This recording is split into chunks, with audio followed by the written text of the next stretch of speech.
Hello अस्सलाम वालेकुम। I hope you well. आज हम पढ़ेंगे chapter 4 which is statutory interpretation.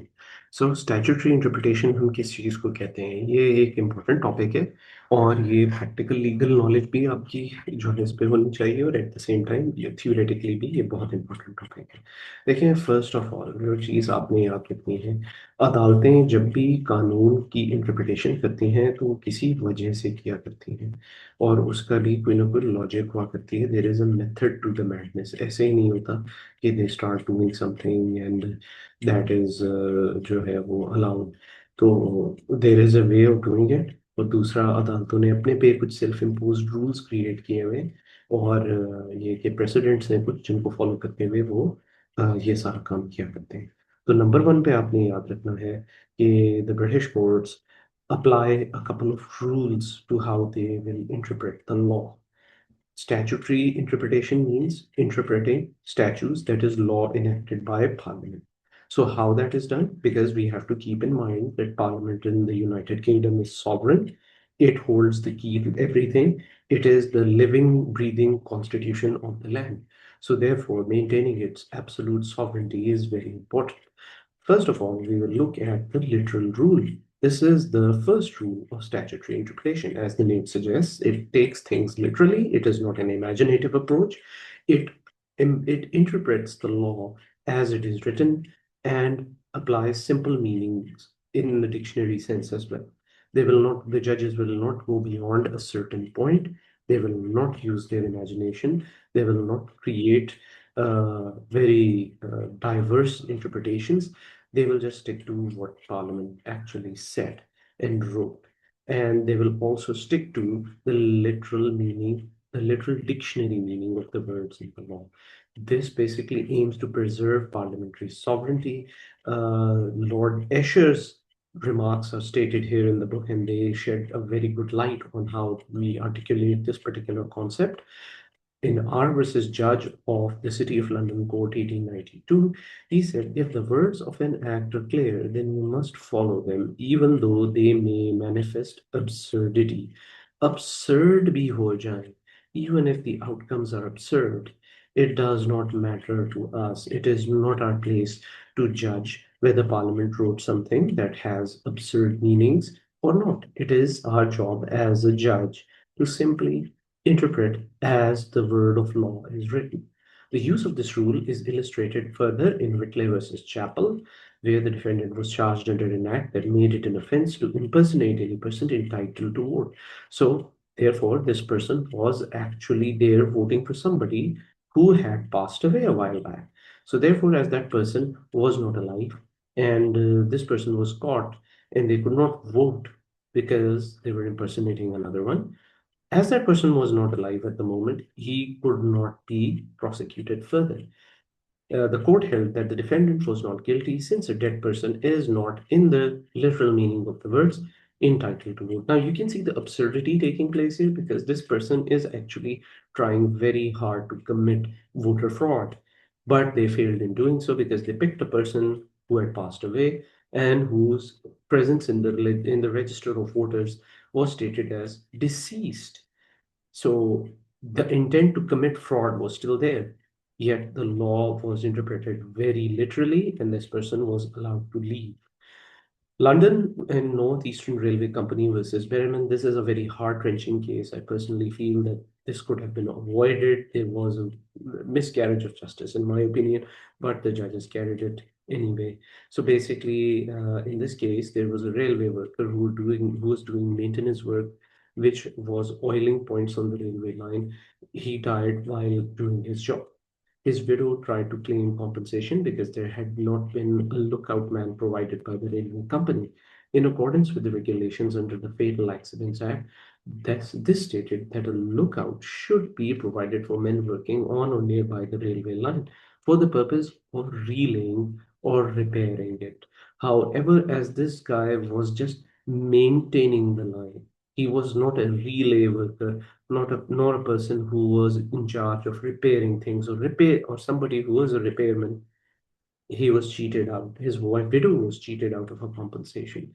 Even though the railway authorities were at fault, they should have given a lookout man. a job to look after this guy so that he would know when to stop work on the railway and let a train pass.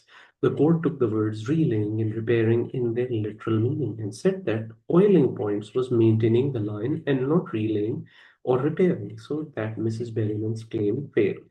Another case is Fisher versus Bell. This is a particularly recurring case that will keep coming in throughout the syllabus. A shopkeeper had a flip knife displayed in his shop window with a price tag on it.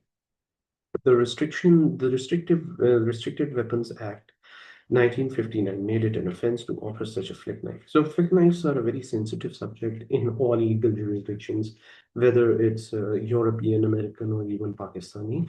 Flip knives are generally restricted weapons. They are not encouraged, they are restricted, they are difficult to get. In many jurisdictions, they are simply considered illegal. People can carry fixed blade knives for of a certain length, but carrying a fixed blade can have legal consequences. So the United Kingdom is no different. We have the Restriction of Offensive Weapons Act 1959 because the purpose of carrying a flick knife is to hide it and then to deploy it when there is use.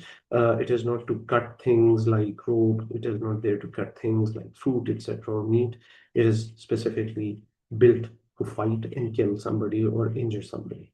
So, however, we are looking at Bell's case. So what happened here was that Bell actually had a knife on display with a price tag in his window. Mr. Fisher wanted to purchase this knife, but they could not do so because this being a restricted one. So what they did was they sued Bell. However, Justice Parker applied the literal rule of statutory interpretation and found that the shopkeeper had committed no offense. There is also a contract law dimension to this. If there is an item of this kind that is a restricted kind, and it is on display with a price tag, it does not mean that the seller has to absolutely sell it if somebody matches the price. It just means it's an invitation to treat. So this was one of the concepts that was streamlined in this case law. And the other was that even though this was a restricted item, which Bell should not have put on display to begin with, but because there was no sale and that the law was interpreted very, very literally, therefore Bell got scotch-free. So, what is the evaluation for the literal rule? First of all, advantages of the use of the literal rule. The rule must follow the words that Parliament has used. So, obviously, there is an advantage. We use parliamentary terms that are stated within the statutory law. We stick to what Parliament's will is. We don't go out imagining things. We don't go out trying to guess what Parliament wants. We just apply their rulings, their wording as is 100%. So what that does is it preserves the sovereignty of Parliament. It does not challenge the Parliament's authority. And the second part is that because we make very uh, flat and very horizontal interpretations, what that does is that gives very consistent case law. So the body of law stays consistent. It becomes easier for legal practitioners such as barristers and solicitors and the public at large and even judges to readily apply the law without too much confusion. So that does carry an advantage. However, there are certain disadvantages. First of all, the literal rule can lead to great absurdities. One of them being how the British Parliament once drafted a law which was titled the Dangerous Dogs Act of 1991. The aim of this particular act was actually to check the import and breeding of dogs that were used for fighting that were very dangerous, especially pit bulls coming in from the United States, so which were causing and actually posing a lot of danger to the people in the UK. So the British Parliament simply went ahead and outlawed or restricted certain dog breeds. However, there was a clerical error in which they, instead of citing breed of dog, said type of dog. Now, this is a typographical mistake or a mistake of a linguistic error. However, because judges made literal interpretations, they ended up causing absurd outcomes. As there is no such thing as a type of dog, there are breeds of dogs. How do you classify dogs by type. Is it a big dog, a small dog, or a medium-sized dog, a dog with a big head, etc., etc.? I mean, how can you typify animals like that? So it's just not possible, and it led to an absurd outcome. The second one is if the law is drafted, it is not always possible to cover every situation, such as we saw in Whitley versus Chappell. It is just not possible to know that there would be somebody who would find a loophole. If there's a loophole in the law, it's because Parliament is also made up of human beings who make mistakes. They are trying their best to do the best for the people. However, it is not their aim to cause mischief or cause discomfort to the vast majority of the public at large. Rather, they do everything to make our lives better and to make the UK safer. So therefore, uh, we will end up doing absurd things by just literally applying the law and not closing off loopholes, and that can be troubling. Another thing is words may have more than one meaning. So if there is a duality of words involved, what is a judge supposed to do in that situation? The literal rule is quite silent on this. Fourthly, following the words in an act exactly can lead to unfair decisions. In London and Northeastern Railway Company versus Perriman, Professor Zander denounced the literal rule as being mechanical, as the lady who was the widow of Mr. Berryman, and she had passed, sorry, he had passed away in the line of duty, and yet his widow was denied compensation. So there can be a challenge of this sort. Now we will move on to the golden rule of statutory interpretation. This rule is not that far off from from the first one, that is the literal rule. However, it does allow judges a bit of leeway without totally departing from the logic of the literal rule. That is, not to challenge the will of Parliament and to absolutely uphold the sovereignty of Parliament and to respect it. So we try to avoid absurd results using the golden rule. There are two views on how the golden rule will apply. The first is a narrower view, where a narrow application is favored. In Jones versus DPP, 1962, Lord Reed said the following things. It is a cardinal principle applicable to all kinds of statutes that you may not for any reason attach to a statutory provision, which the words of that provision cannot reasonably be. Basically, what Lord Reed is trying to say, if something sounds stupid and it's going to cause an absurdity, you are to take the high road and you are to actually plug in the gap by not really departing from the literal meaning of things, but trying to guess at what Parliament actually wanted you to do here. So we will try to cut out the problems that were being caused without the presence of the law and actually interpret things even in a narrower way, in such a way that the literal interpretation favors a very logical outcome. So, under the narrow application of the golden rule, the court may only choose between the possible meaning of a word or phrase. So, if there are two meanings, you will take the one that is closest to reality, and that is the one closest to helping people out and to giving an equitable solution or something that is highly acceptable for the vast majority of people. If there is only one meaning, then one that must be taken because we are, after all, practicing the literal rule even now. This narrow view of the golden rule can be seen in practice in Adler versus George, 1964, and R versus Allen. So let's look at Adler.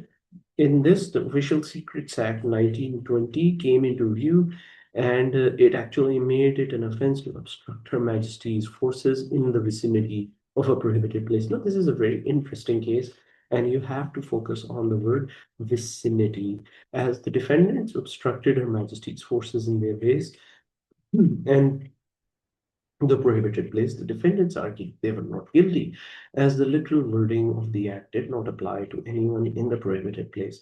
It only applied to those in the vicinity, that is, outside but close to it. However, the divisional court actually made a very quality judgment here. They applied the golden rules narrow interpretation. And even then, they found that the purpose of the law was to stop people from trying to obstruct. Her Majesty's military forces. And when people tried to do that, whether it was something directly or they were doing something outside or in the vicinity of that place, or whether they were inside that place or they were far away, but they were obstructing the working of the forces, so that was enough. And the literal rule was upheld while making sure that vicinity was aptly interpreted. And it meant basically causing hindrance to the performance of the armed forces.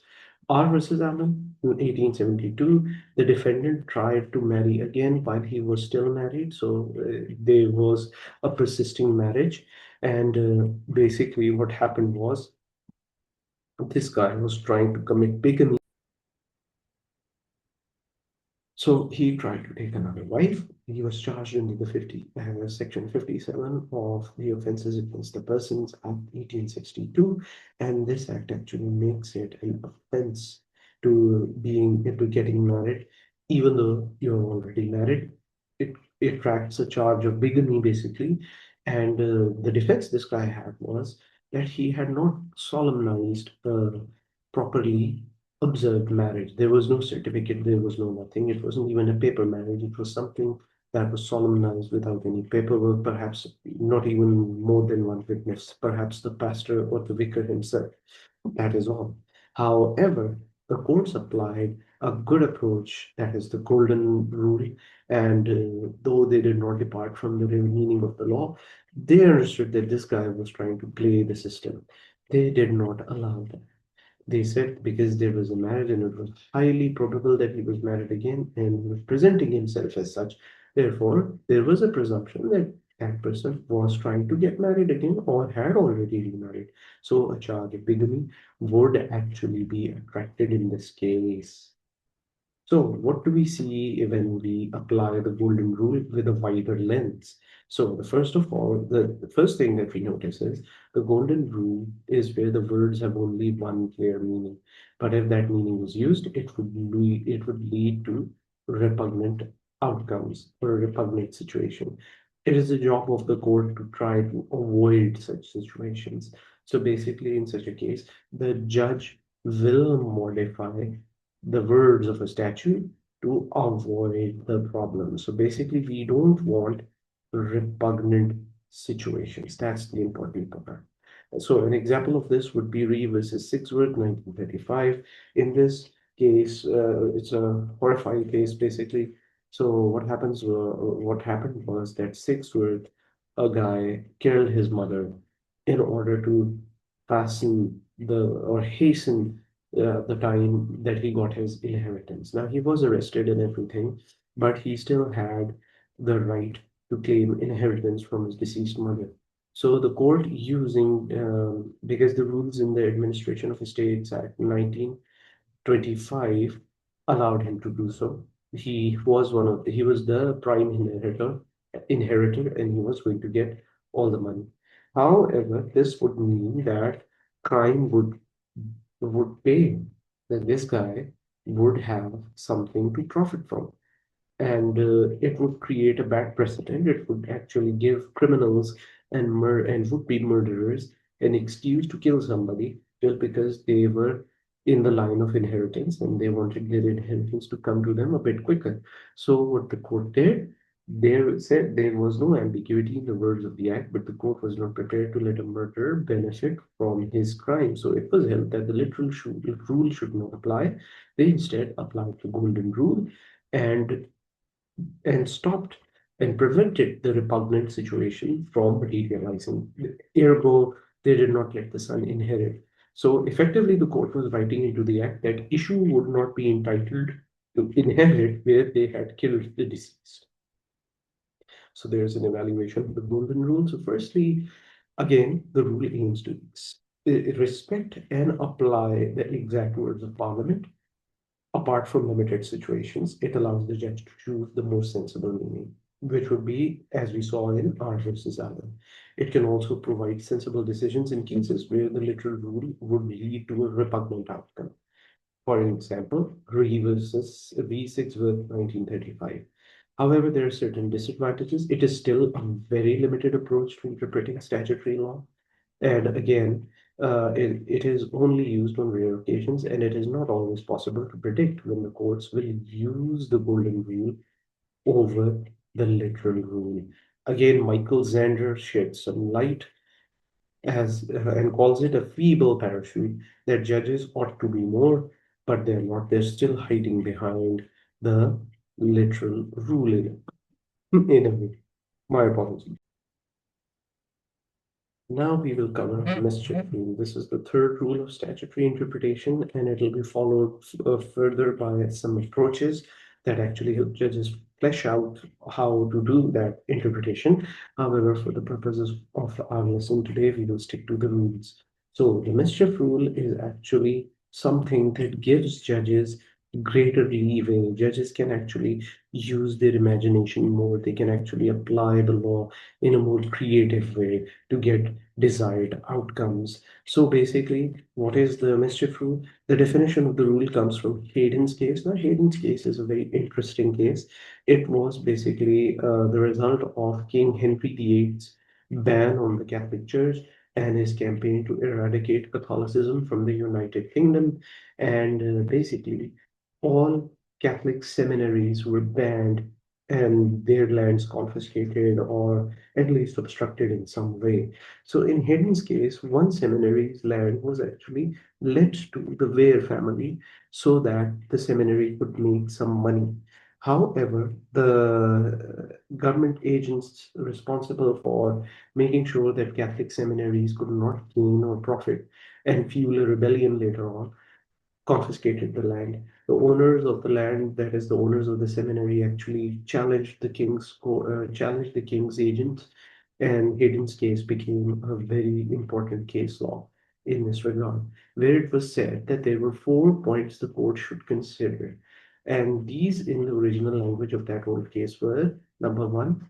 So, what was the common law before the act was made? As we can see, mischief means something that was going wrong, and we wanted to fix that, and we wanted to stop this from happening. Somebody was exploiting get out of jail free card, which was illegal, or doing something, and the law was unable to fulfill its purpose. So first of all, so what was the law before the making of the act that required this new law to be made?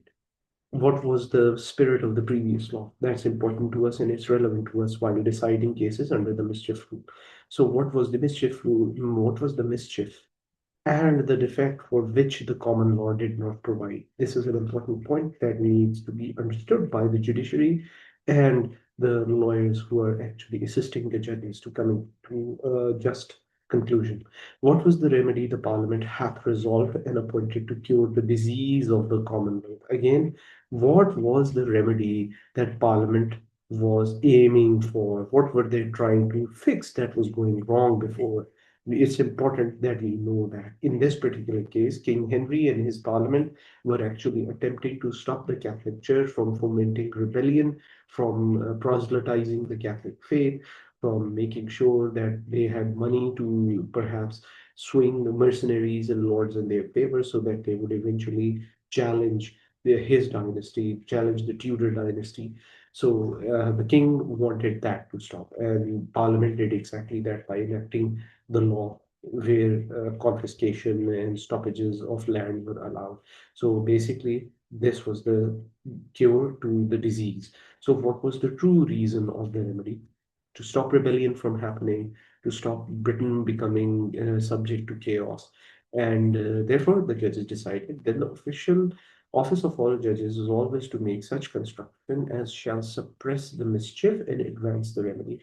As you can see, the judges actually made it a point that, okay, let's suppress the problem that is actually the reason for the making of the law and advance the remedy. What was the remedy? They allowed the seminary to retain its land, but they did not allow them to collect monies from the people who had rented the land out for agriculture or any other commercial use for that matter. Because if the seminary got money, they would have the ability to proselytize, that is, convert more people to Catholicism, challenge the Church of England, and to perhaps even gather an army to oppose the king's view. So that was something that could not be allowed. However, because the land was theirs, they could keep the land. But the mischief stemming from that land would stop, cease, and desist immediately. So this is a very important case. This was the gap or the mischief which the Act wanted to plug in. The courts applied the law in a creative way where the gap was plugged without infringing on the rights of the people. One example of the use of the mischief rule was Coates versus Crown Prosecution Service 2011. The defendant was charged with an offense under Section 72 of the Highways Act 1835 of riding a carriage on a footpath by riding a Segway scooter. Segways, as you know, are electric vehicles which are kind of like hoverboards but with a control stick that you can actually use. You lean on the control stick and it goes further. So what happens is they did not specifically lie in Section 72 of the Highways Act. So people riding a Segway could cause a lot of problems on the road. And their defense was this is not a carriage, this is a Segway. It's not the same thing. But the courts said that it meant a mechanically propelled vehicle, and it could be anything from a Segway to a bicycle, perhaps, or a hoverboard. So basically, it was a carriage of sorts, wasn't it? So it was a mechanically propelled vehicle and it was adapted for use on roads, etc. So Lord Mundy, using the mischief rule, very aptly put that a motor vehicle is a carriage, but it does not follow from that this carriage must be a motor vehicle. Indeed, something which is not a motor vehicle can nonetheless be a carriage for this purpose because it was, after all, carrying the person riding it on the highway, on the public king's road. So it was decided that the Segway scooter was a carriage under Section 72, and the defendant was found guilty. It can be seen from this that the judge was putting his own interpretation on Parliament's words. Another example would be Elliott versus Gray, 1960. The defendant's car was parked on a road. Its wheels were off the ground as it was suspended. Jacks and its battery was missing. The defendant was charged with the offense of using an uninsured vehicle on the road, contrary to the Road Traffic Act of 1930. Basically, what happened was we see it in our country as well quite a bit that people would have an old Willys MB or some Jeep just parked outside near the road or on the road on a corner of the road, and it wouldn't have anything because it's kind of like a project vehicle that they're working in. However, the problem with such a proposition is, for instance, in Elliott versus Gray, the the car was on the road. It was actually obstructing traffic. It was causing a problem. And it was uninsured. It was unsafe for driving. Even though it did not have its wheels and perhaps didn't even have an engine, it was still there on the road. And therefore, it needed to have everything done properly. It should be in order and it should be used properly. However, it wasn't. The paperwork wasn't there, the MOT wasn't there, there was no insurance related to it. So if somebody actually crashed into the car, there would be no insurance to pay for that person. That person would have to be paid out of pocket. So that was just not something that was very savvy to the situation. So the court actually extended the interpretation of the act and said the act was aimed at ensuring road users were compensated if injured by hazards on the road. But because this vehicle was uninsured, that could not be readily expected. Another let's see the evaluation of the mischief rule. So, first of all, the advantages definitely. Judges have greater flexibility in decision making as it allows judges to look at the gaps in the law that the Act was designed to cover. It is preferred to the literal and golden rules as it achieves Parliament's intention. Its use has been recommended by the Law Commission. So the disadvantages are there is a risk of judicial lawmaking as judges are effectively rewriting the words of the statute. So that some would say that they were infringing on the exclusive authority and right of parliament to do this job. So yeah, there's this criticism by some scholars. The use of the mischief rule may lead to uncertainty because judges are creating ever new and creative interpretations of the law. So there's definitely barristers and solicitors and even judges will have their work cut out for them, and there will be opposing views and conflicting judgments coming around and conflicting information as well. And it will be difficult to give clarity to the law. It relies on the use of extrinsic aids. Extrinsic aids are those that lie outside of the law that we are discussing in a particular case. to meet what is thought to be Parliament's intention. So this is also considered a negative point. We will discuss the rest of the chapter, the approaches specifically, in the next lecture. So see you then.